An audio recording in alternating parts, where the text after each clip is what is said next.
തന്നാ മതി, അത് വെച്ച് ഞാൻ മാനേജ് ചെയ്തോളാം.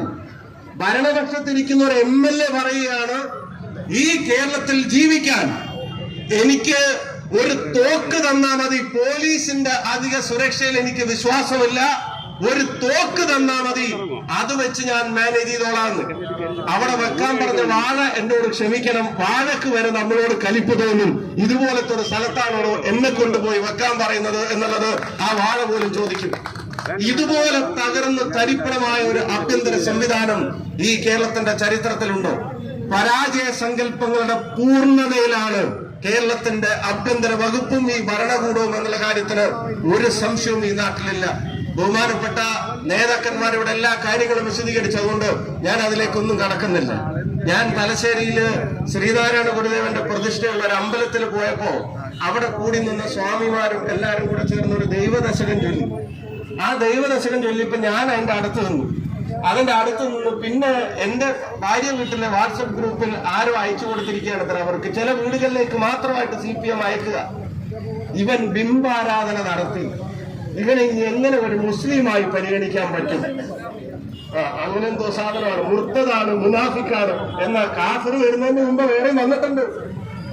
ബിംബാരാധന നടത്തി, മുനാഫിക്കാണ്, മുർത്തതാണെന്ന് പറഞ്ഞിട്ട് ആദ്യം പ്രചരണം നടത്തി. എന്നിട്ട് അത് ഓടുന്നില്ല എന്ന് കണ്ടപ്പോഴാണ് തെരഞ്ഞെടുപ്പിന്റെ തലേ ദിവസം ഈ ഏർപ്പാട് കൊണ്ടുവന്നത്.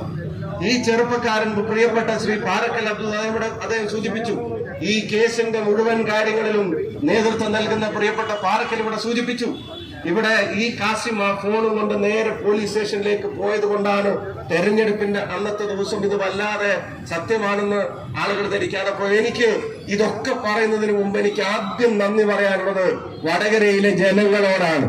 ഇത് പോലീസ് കോടതി ചെവിക്ക് പിടിച്ച് ഇതിന്റെ കഷ്ടമായിട്ട് കാര്യങ്ങൾ പുറത്തു വിടുന്നതിന് മുമ്പ് തന്നെ ഈ കള്ളപ്രചരണങ്ങളെ അത് അറബിക്കടലിൽ എറിഞ്ഞവരാണ് വടകരയിലെ മതേതര വിശ്വാസികൾ എന്നുള്ള കാര്യത്തിന് ഒരു സംശയം വേണ്ട. ഞാനും പാറക്കലും കൂടെ ഒരു കൂത്തുപറമ്പിൽ ഒരു ബൂത്തിൽ ചെന്നപ്പോ ഞങ്ങളോട് പറഞ്ഞു, എന്റെ കാല് ഇവിടുന്ന് കൊത്തുവിടാന്ന് പറഞ്ഞു എന്നോട്. അപ്പം ഞാൻ പറഞ്ഞു, എന്നാ പിന്നെ അത് കഴിഞ്ഞിട്ടേ ഞാൻ പോണുള്ളൂ എന്ന് പറഞ്ഞു. അപ്പൊ പാറക്കൽ പറഞ്ഞു, നീ എന്റെ അരയിൽ ബോംബിലിടാതെ തെറിയിടാതായി അവരോട്. അത് പറഞ്ഞു. പിന്നെ പക്ഷെ വോട്ട് കഴിഞ്ഞപ്പോ കാല് കൊത്തുന്ന് പറഞ്ഞവനും നമുക്കാണ് വോട്ട് ചെയ്തിരിക്കുന്നത് എനിക്ക് സംശയമുണ്ട്, ആ ബൂത്തിൽ ഉൾപ്പെടെ. എന്ന് വെച്ചാൽ ഈ കള്ളപ്രചരണത്തിനെതിരെ അവിടുത്തെ കേരളത്തിലെ സാധാരണ CPM പ്രവർത്തകർക്ക് പോലും അംഗീകരിക്കാൻ കഴിയാത്ത വ്യാജ പ്രചരണം. എന്നിട്ട് നിങ്ങൾ ആലോചിക്കുക, ഇത് വ്യാജമാണെന്ന് അറിഞ്ഞ ശേഷം വടകരയിൽ CPM 6-ാം തീയതി ഒരു പരിപാടി നടത്തി. ആ പരിപാടിയുടെ ഹെഡ് ടൈറ്റിൽ എന്താണെന്നറിയോ? എതിർ സ്ഥാനാർത്ഥിയെ കാഫറാക്കുന്ന വർഗീയ ധ്രുവീകരണത്തിനെതിരെ LDFന്റെ പരിപാടി. ഇത് വ്യാജമാണെന്ന് അറിഞ്ഞ ശേഷം DYFIയുടെ നേതാക്കന്മാർ അവിടെ പരിപാടി നടത്തി. അതിപ്പം പിന്നെ ചെയർമാൻ പറയുന്നത് ആ പരിപാടിയുടെ മുഖ്യ സംഘാടകൻ റിവേഷ് ആയിരുന്നു.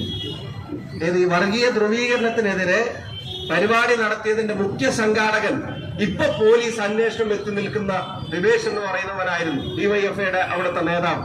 ആലോചിച്ച് നോക്കുക, എന്തൊരു ശ്രമമാണ്. ഞാൻ അവസാനിപ്പിക്കുന്നു. ഇതിനെതിരെ വേണ്ടത് ജനങ്ങൾ ഇതിനെതിരെ ബോധവാന്മാരാവേണ്ട.